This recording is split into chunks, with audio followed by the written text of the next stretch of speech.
Welcome to the Retirement with and On Purpose podcast. I'm your host, Trevor Lawson, and this show is all about helping you not just reach retirement, but truly thrive in it.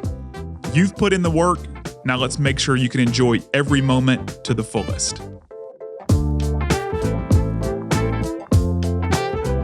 Today's episode is about a new term to me that I came across recently when reading or listening to Never Enough from Barista to Billionaire by Andrew Wilkinson. In this book, he mentions the term mimetic desire. And mimetic desire is this idea that we all seek external gratification based on what our peers tell us we should want. The term was developed by a French anthropologist and historian René Girard. So in essence, it's this idea that people want what others want and that human desire is social and collective rather than individual. When coming across this term and really sitting with it, it made me kind of reflect on ways in which this had crept into my life over time, in ways in which I see it in others. And so some common examples in the financial world, for those that are advisors or investment bankers, you see a lot of mimetic desire at play when it comes to custom clothing, very nice watches, bourbons, and kind of building out a very unique, extensive bourbon and whiskey Scotch collection. And then certainly golf, playing at some of the exclusive golf courses and having that experience.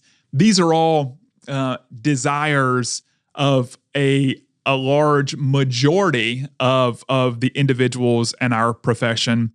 It, for some folks, is very much in alignment with their personal values and who they are as a person. And for others, perhaps they find themselves, spending money in ways and on things that don't necessarily align with their individual values. I know for myself, early on, seeing some others be a part of these spirit clubs and building out a very nice bourbon and whiskey collection, got me thinking about how neat that seemed at the time, and maybe I should start doing the same thing, start spending money in this manner.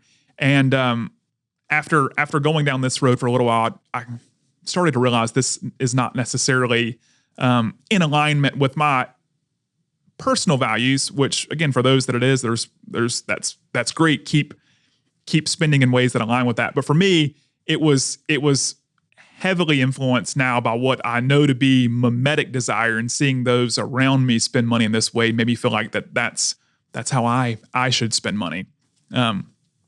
Some other examples. My wife works with a lot of physicians, so sometimes with where their kids go to school becomes a mimetic desire, which again could be very much in alignment with education being a primary value, and for some, and maybe not for others. And then for retirees, it made me think about some of my clients that are retired and how it may or may not be at play here, but some things I thought about are just travel to certain destinations. So right now, cruises and especially river cruises are a big thing for folks that like to travel, and a lot of retirees. And for some, that could be exactly the type of travel that they enjoy, and that aligns with ways in which they want to see the world. But for others, it maybe it's being influenced by how others are going about retiring. Other potential ways I see this come into play for retirees: participation in certain hobbies, golf, tennis, pickleball. These are all examples of things that may or may not be influenced by others, and maybe a collective desire versus an individual one. So as Girard suggests, this phenomenon can't necessarily be escaped, but it is important to be aware of so that our spending can better align with our personal values over time, which can in turn help lead to longer lasting satisfaction and fulfillment from the things that we're spending our money on. And for those that are preparing for retirement, if we're not aware of this mimetic desire and it continues to surface and we continue to put money behind things that are influenced by others and not necessarily important to us, it can have a profound impact on our retirement well-being and readiness.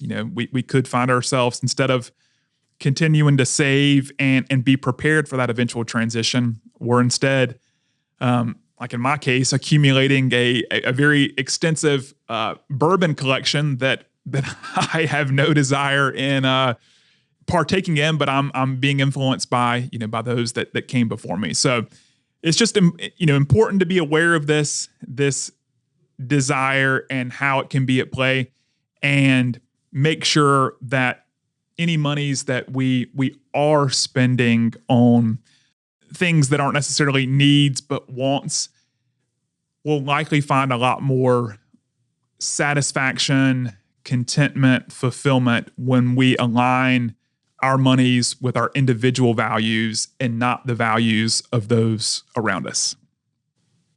I hope this gets you thinking like it did me. And until next time, take care of yourself.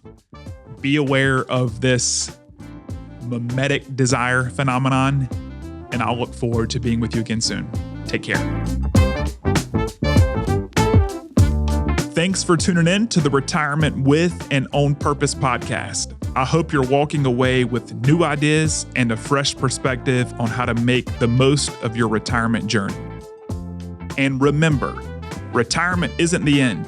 It's your time to live with purpose. Until next time, I'm Trevor Lawson. Here's to a fulfilling and thriving retirement.